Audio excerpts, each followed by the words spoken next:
vous n'êtes pas marié par hasard ou par choix? Je vis en concubinage depuis 25 ans avec le même homme. Nous sommes heureux, nous n'avons pas ressenti le besoin de nous unir par le lien du mariage. Ça n'enlève en rien le lien d'amour que nous avons l'un envers l'autre.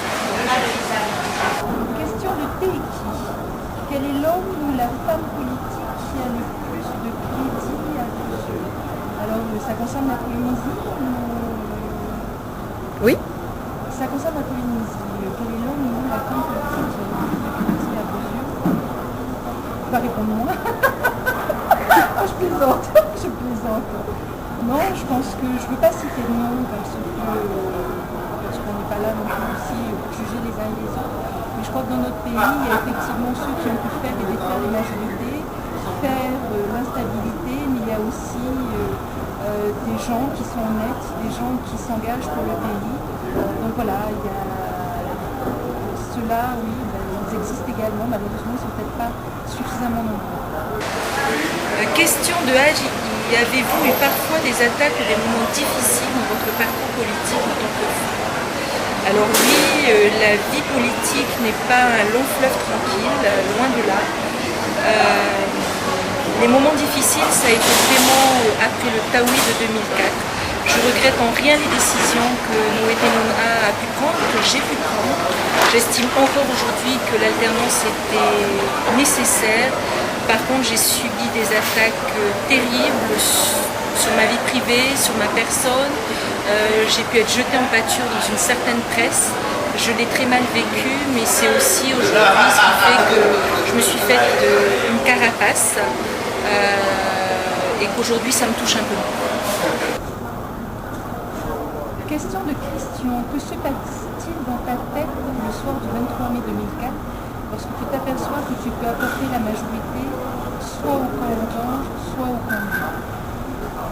Alors le 23 mai 2004, ça a été une soirée folle, puisque d'abord on ne s'attendait pas à obtenir un siège à l'Assemblée, en tout cas moi pas.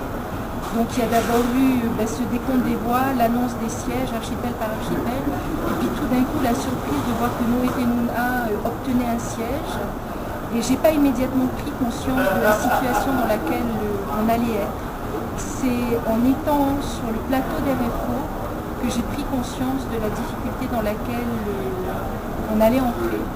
Et je n'avais qu'une certitude, c'était que le siège de Noé Tenouna n'allait pas créer de majorité avec le Taoui des Bâtiments. Question du caméraman. Alors...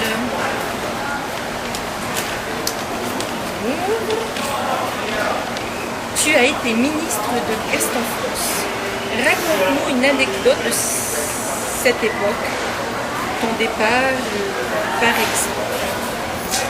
Alors ça, il y a eu des moments, j'ai appris énormément au Taoui d'Attila, j'ai appris énormément du côté de Gaston Floss.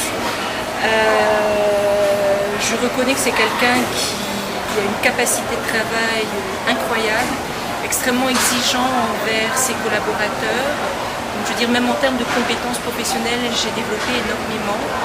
Mais à un moment, voilà, je me suis aperçue de la dérive dans mes fonctions ministérielles.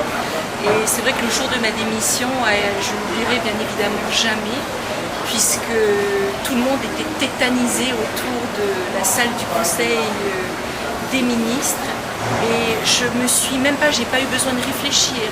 À partir du moment où on me demandait de couvrir quelque chose qui était illégal, qui allait à l'encontre de mes principes et de mes valeurs, je savais que je quittais la table et que je quittais le gouvernement et que je quittais le Taoui. Donc ça aussi c'est sans regret, c'est des moments forts. Et au moment où je le fais, c'est pour ça que des fois certains vont dire oh mais Nicole elle a quitté parce qu'elle nous a fait un caprice, pas du tout. Ça a mis du temps, ça a mis 7 ans, mais voilà, la justice a sanctionné. Je regrette pas, je peux regarder les gens droit dans les yeux, je peux regarder mon fils droit dans les yeux.